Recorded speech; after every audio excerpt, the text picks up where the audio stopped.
All right, so get this. We're diving into one of the Bible's most, I don't know, strange stories. Oh, yeah. Yeah, the story of Jesus and a guy possessed by demons.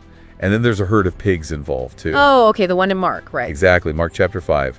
And I think by the time we're done with this deep dive, you'll see it in a whole new way. I'm intrigued already. What makes this story so interesting, I think, is how it's not just, some old legend. It deals with things that are still relevant to us today, like spiritual power, the effects of evil, and even just how we as humans struggle with faith and fear. Totally. I mean, you've got these demons begging Jesus not to do something to them, and then pigs running off a cliff. It's definitely not your typical Bible story. No, it's not. So, what's the real point of this whole strange event? Why did it even happen? What's the lesson here? Well, the story starts with Jesus meeting this guy, and he's possessed, but not by just one demon, by a whole legion of them. Okay, and that word legion, it's not just a random word, right? Exactly. Back then, a Roman legion was made up of thousands of soldiers. So think about it. This guy isn't just dealing with a few demons. He's completely taken over by them. It's like a full-on demonic invasion, not just a possession. Right. So no wonder he's living in tombs and hurting himself totally out of control. Then Jesus shows up. What happens? Well, it's really interesting how the demons react to Jesus. They instantly recognize him, his authority, and they're terrified. Really scary. They beg him not to send them to the abyss. The abyss. Now, you mentioned that before. What is that exactly? Why are these demons so afraid of it? So in the Bible, the abyss is this place of complete darkness and suffering. It's like a prison for spiritual beings that go against God. And for demons, being sent there is their worst nightmare.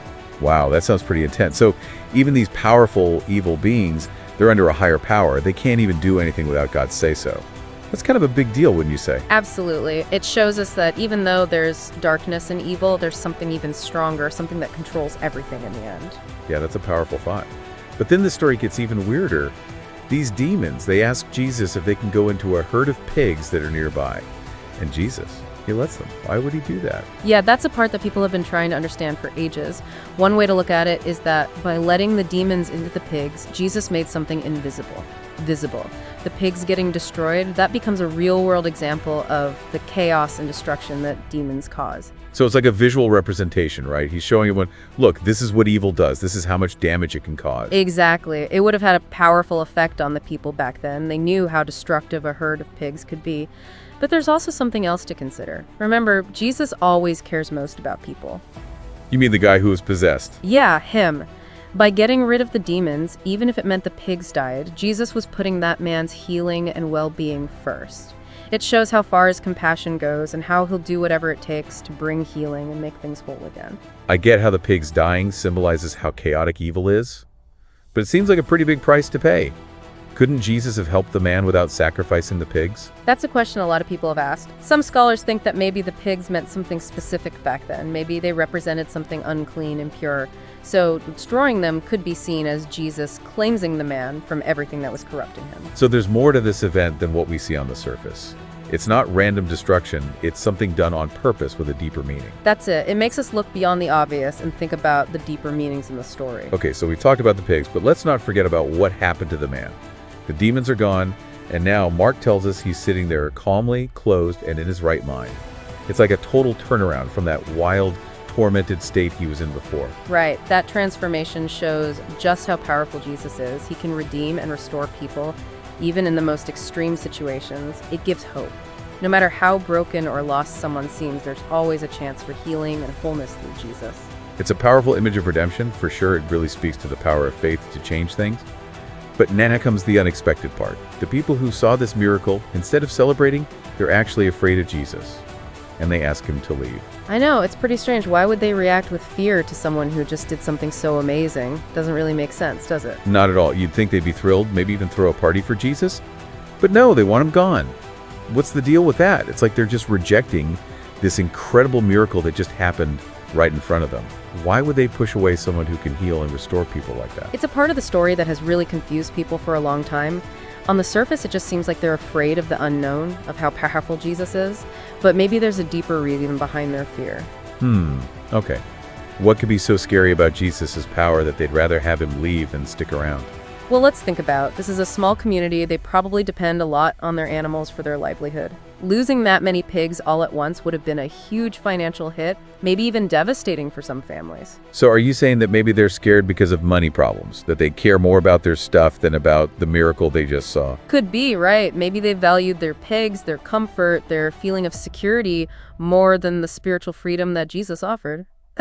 It's kind of a tough thought, but it shows how we humans tend to cling to what's familiar, even if it's holding us back in the long run. Yeah, I never thought of it that way. It's like they're picking comfort over transformation, choosing the safe option over the amazing things that Jesus could bring. Exactly. And this brings up a question for you, the listener. How often do we do the same thing? How often do we prioritize comfort or our possessions over growing spiritually and being truly free? What are we holding on to that might be keeping us from the full life that Jesus wants for us? That's a really good question. It makes you think, are we so stuck in our comfort zones, in our routines, that we miss out on the amazing things that faith can do? It's something to think about. What if those people had embraced Jesus instead of being afraid? Who knows what incredible things could have happened in their community, but their fear, their need to hold on to what they knew, that closed them off to those possibilities. Yeah, it's like a warning, isn't it? It reminds us that sometimes the things we're holding on to the tightest are the very things that stop us from experiencing true freedom. Exactly. And that's what's so powerful about this story. It pushes us to take a look at ourselves, at what we're attached to, what we're afraid of. It makes us ask, what are we willing to give up in order to grow spiritually? So we've got this crazy story with demons, pigs going off a cliff, and people who seem more worried about their animals than a man who is just miraculously healed. What are we supposed to get from all of this, listening to it now, all these years later? What I find so interesting is that even though this story happened a long time ago in a completely different place, it talks about things that we all struggle with even today.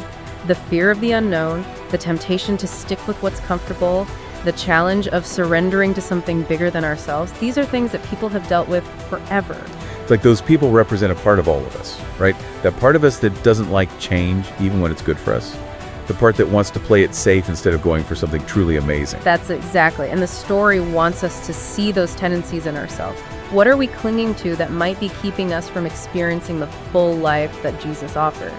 Are we so attached to our routines, our stuff, our own way of seeing things, that we miss out on the power of His love and grace to change us? It's like this old story is holding up a mirror, showing us our capacity for both faith and fear. It's telling us to choose freedom over fear, even when it's tough. You got it. The story reminds us that Jesus has authority over everything dark, both inside us and in the world around us. And He gives freedom to anyone who chooses to follow Him. But that freedom, it takes surrender. It means letting go of our need to understand and control everything and trusting in something much greater than ourselves.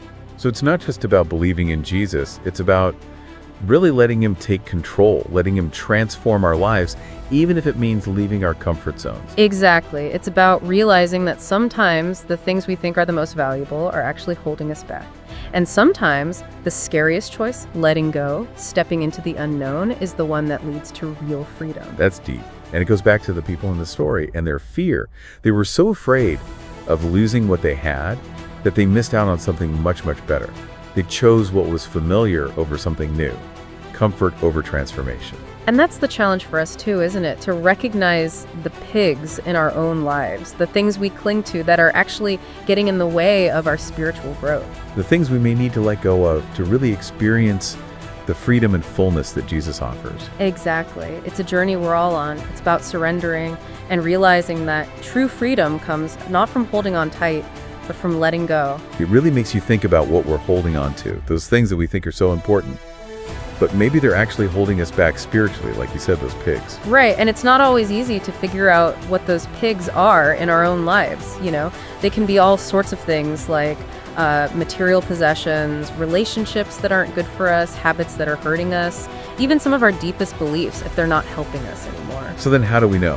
How do we figure out what's really important and what we need to let go of? Well, that's where prayer comes in, and just taking some quiet time to think and reflect, to really listen to that inner voice that can help us see things more clearly.